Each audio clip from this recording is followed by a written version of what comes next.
Sugar వేసిన soft drinks beverages అంటే additive sugars, ఏదైతే చక్కెర పంచదార వేసి సాఫ్ట్ డ్రింక్స్ కానీ జ్యూసెస్ కానీ తాగుతామో మన హెల్త్కి చాలా డేంజర్ అని చెప్పి ఒక రీసెర్చ్ చెప్పిందనమాట. Tata institute of fundamental research మరియు అర్ముడా advance research unit on metabolism development and ageing వాళ్ళు ఒక రీసెర్చ్ కండక్ట్ చేశారు. ఆ రీసెర్చ్లో షుగర్ స్వీటెండ్ బివరేజెస్, ఏదైతే పంచదార కలిపిన బివరేజెస్ ఉంటాయో భయంకరంగా మనకి హార్మ్ఫుల్. ముఖ్యంగా షుగర్ వ్యాధి, డయాబెటీస్, ఒబెసిటీ, రకరకాల వ్యాధులు దీనివల్లే వస్తాయంట. వీళ్ళు ఎలుకలతో కొన్ని ప్రీ క్లినికల్ ట్రయల్స్ చేశారనమాట. దీనిలో రెగ్యులర్గా కనుక మనం షుగర్ వేసిన జ్యూసెస్ కానీ, డ్రింక్స్ కానీ, కూల్ డ్రింక్స్ కానీ, సాఫ్ట్ డ్రింక్స్ కానీ ఇవి తాగితే బాడీలో రకరకాల రోగాలు వస్తాయి. ముఖ్యంగా బాడీలో physiological, molecular and metabolic changes చాలా వస్తాయి. దానివల్ల మన ఆరోగ్యం పూర్తిగా దెబ్బతినే ప్రమాదం ఉంది, రకరకాల జబ్బులు వచ్చే ప్రమాదం ఉంది. ముఖ్యంగా ఊబకాయం, ఒబెసిటీ కావచ్చు, డయాబెటీస్ కావచ్చు, రకరకాల మెటబాలిక్ డిజార్డర్స్ కూడా వచ్చే అవకాశం ఉందని చెప్పి ఈ స్టడీ చెప్తుందన్నమాట. ఇక్కడ రీసెర్చర్స్ ఎలుకలకి ఒక 10% సుక్రోజ్ ఉన్న వాటర్ ఇచ్చి మనుషుల కండిషన్స్ ఎలా ఉంటాయో ఆ విధంగా వాటిని కూడా రెగ్యులర్గా ఈ వాటర్ ఇచ్చి వీటిపైన ఎక్స్పెరిమెంట్ చేశారు. దాంతో ఈ వాటర్ వల్ల వాళ్ళకి భయంకరమైన రోగాలు వచ్చాయంట. లివర్, మజిల్స్, తర్వాత స్మాల్ ఇంటెస్టైన్లో చాలా ఇబ్బందులు వచ్చేసాయి.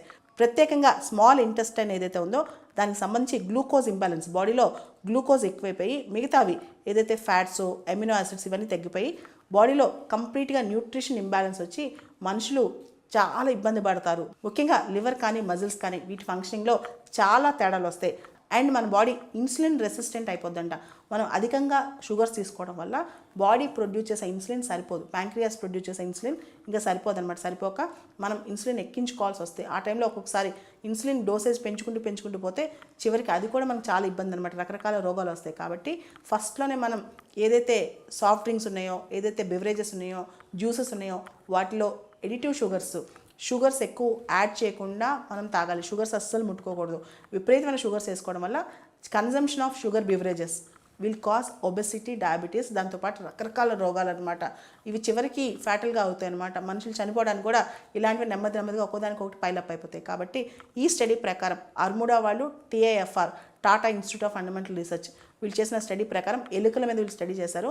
కొంచెం సుక్రోజ్ ఇచ్చి ట్రై చేశారనమాట. దాంతో లివర్ ఫంక్షన్స్, మజిల్ ఫంక్షన్స్ అన్నీ మారిపోయాయి. కాబట్టి మనం అందరం షుగర్ ఇంటేక్ తగ్గించుకుని వీలైనంత వరకు చక్కెర రోగం రాకుండా ట్రై చేయాలి. వచ్చినా దాన్ని కంట్రోల్లో ఉంచుకోవడానికి ట్రై చేయాలి. అది కనుక పెరిగిపోతే మాత్రం మనకి హెల్త్కి చాలా డేంజరస్. ప్రపంచ ఆరోగ్య సంస్థ వరల్డ్ హెల్త్ ఆర్గనైజేషన్ 2015లో ఇచ్చిన గైడ్లైన్స్ ప్రకారం డైలీ మన ఎనర్జీ ఇంటేక్లో 10% కంటే షుగర్స్ ఉండకూడదు అనమాట. కానీ ఇండియాలో దాదాపు 1/3 కన్నా ఎక్కువ మనం షుగర్స్ ఎక్కువ తీసుకుంటున్నాం. పిల్లలైతే ఈ జంక్ ఫుడ్స్లో షుగర్స్, సాల్ట్స్ విపరీతంగా తీసుకుంటున్నారు. రీసెంట్గా ల్యాన్సెట్ రిపోర్ట్ ప్రకారం కూడా 2050 కల్లా 1/3 of the Indians will be obese. అంటే 1/3 వంతు మంది భారతీయుల్లో ఊబకాయంతో బాధపడతారంట. ఈ ఊబకాయం వల్ల చాలా డిసీజెస్. మేజర్ కారణం షుగర్ కన్జంప్షన్, విపరీతమైన షుగర్ కన్జంప్షన్. అండ్ ఎక్కువగా మన షుగర్ తెలియకుండా దేనిలో తీసుకుంటా ఉంటే ఈ అడిక్షన్, ఏదైతే బెవరేజెస్, సాఫ్ట్ డ్రింక్స్ ఉంటాయో ఇవన్నీ ఏమవుతాయంటే మనకి ఆ ఎడిక్ట్ చేసేసి మనం అవే మళ్ళీ కన్జ్యూమ్ చేయాలన్న కోరిక కూడా కలిగిస్తుంటాయి. కాబట్టి మనం చాలా జాగ్రత్తగా ఉండాలి. స్వీట్ అండ్ సబ్స్టెన్సెస్ ఎక్కువ తీసుకోవడం, ముఖ్యంగా స్వీట్ అండ్ బెవరేజెస్ ఎక్కువ తీసుకునేటప్పుడు మనం చాలా జాగ్రత్తగా ఉండాలి.